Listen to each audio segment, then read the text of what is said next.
Ladies and gentlemen, welcome back to the Indie Zone. My name is Kathy. Today is April 10th, 2025. It is 24 hours after a myriad of hearings on the state of Idaho and the defense, Brian C. Kohberger's multiple motions in limine occurred. Judge Stephen J. Hippler, District Court Judge, presided over the matter. Judge Hippler is the trier of law in the Idaho versus Kohberger case, and he was called upon during an approximate 8-hour marathon session on April 9th, 2025, to consider argument of counsel, legal authority, where the state and the defense came before the court in a last-ditch effort to persuade Judge Hippler to grant their respective motions and deny the other side's motions. This was a monumentally important day in this case, which is now approximately 2.5 years old. It is over 2.5 years since the tragic and catastrophic events occurred at 1122 King Road in Moscow, Idaho, where on November 13th, 2022, just before noon, officers from the Moscow Police Department responded to a call for help from that residence of an unconscious person. What officers found were 4 unalived young college students: Xana Kernodle, Ethan Chapin, Kaylee Gonzalez, and Madison Mogan. Over the course of the next 6 to 7 weeks, Moscow Police Department, as the lead agency, who had called in the Idaho State Police and the feds for assistance to try to locate the person or people responsible for these horrendous crimes. The announcement came that Brian C. Kohberger, then 28, had been arrested regarding the crimes. He was charged. He was in Pennsylvania at the time. He was visiting his family, and thereafter he did not fight extradition back to Idaho. He went willingly, and he's been incarcerated in first Latah County, Idaho, and then after change of venue in Ada County. These in limine motions were so important. Most of them dealt with evidence that the jury, the future trier of fact in this tragic case, will be able to consider. There were multiple in limine motions that were filed either February 21st or the 24th. So Judge Hippler had these motions for about 6 weeks before oral argument came. Multiple issues were brought before the court, including one where defense counsel to Mr. Kohberger, Ann Taylor, indicated that she was going to call an expert witness who would state, according to her, that it was likely that one person could not have committed these crimes, that it was actually 2 people who did, with 2 separate weapons. Ms. Taylor did not expand further on this, but indicated that she was investigating a lead regarding the same.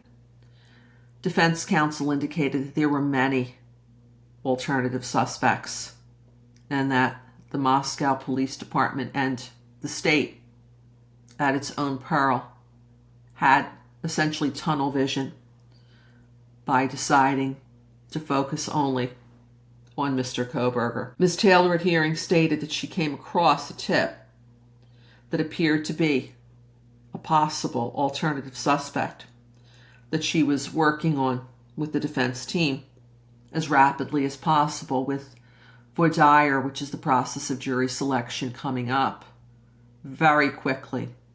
The process of voir dire will start July 30th, 2025, just over 3 months from now. The prosecution was successful at was, it appears that Mr. Kohberger's alleged purchase of a K-bar, a sheath, and a sharpener from Amazon will be able to be shown to the jury.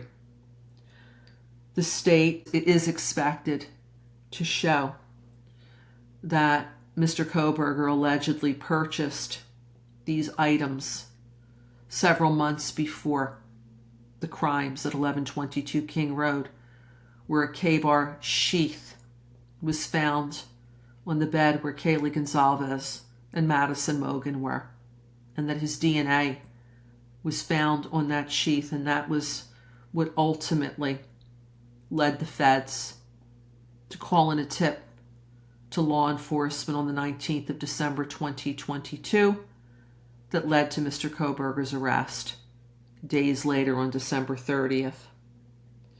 Another issue that came before the court was whether one of the two surviving roommates, who Judge Hippler referred to as victims, they were victims of the first count, according to the court, of burglary.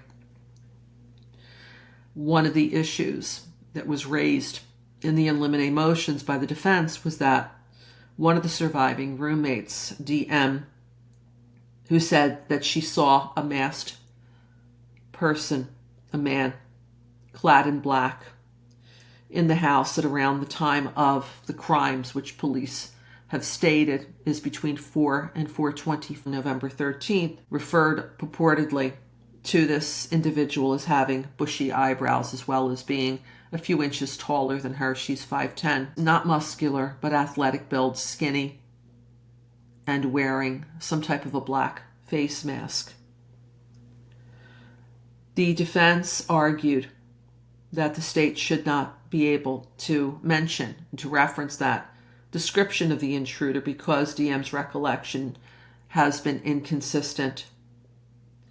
She was possibly intoxicated at the time, and there was some allegations that it was actually law enforcement who first raised the issue of bushy eyebrows as being part of the intruder's composition. Another issue that came up is Mr. Kohberger's recent diagnosis of autism, which may come into play in the event of a conviction. If that happens after the case in chief or the guilt phase, then matters would go into the penalty phase, with Mr. Kohberger's autism as possibly being a mitigating factor to save his life. This is a capital case with the ultimate penalty on the table. There was also some oral argument about family members in the courtroom. And the focus here, although the motion in limine dealt with the victim's family members, but most of the discussion focused on Mr. Kohberger's family members. And the defense indicated that Mr. Kohberger wanted his parents and his two sisters, his family, to be in the courtroom for his trial.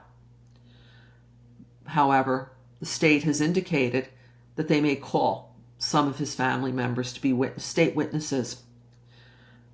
They have not yet indicated who the state would call, and this led to a discussion by Judge Hippler.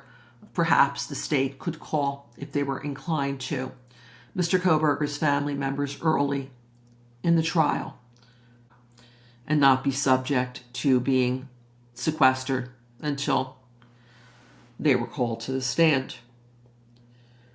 Another issue that was raised was the issue of the alternative suspects.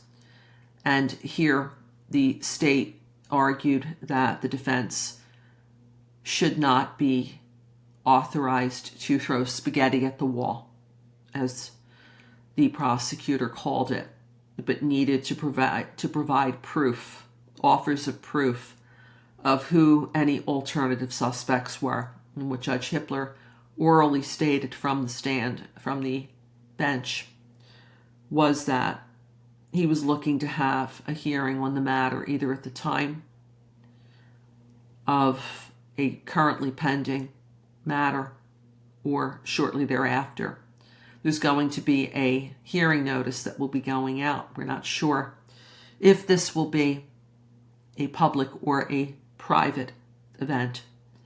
We'll continue to monitor the docket for any filings and any hearing notices. Perhaps the most memorable event of the day happened when the AT&T timing records in limine motion came up, when defense got up and began to address their defense expert, Cy Ray, who had written an affidavit which the court found to have included theatrical information charging the state with gross misconduct. At one point, Judge Hippler called it a conspiracy theory. He focused on the fact that when Mr. Ray made these very, very serious allegations, he completely ignored, as the court referred to it, the 7-day issue that AT&T only kept these records for 7 days, whereas Mr. Ray suggested and came out and said that the state was intentionally withholding these documents from the defense. There was also a hearing on the in limine motion regarding suspect vehicle, and it appears that the court will likely allow that evidence to come into trial.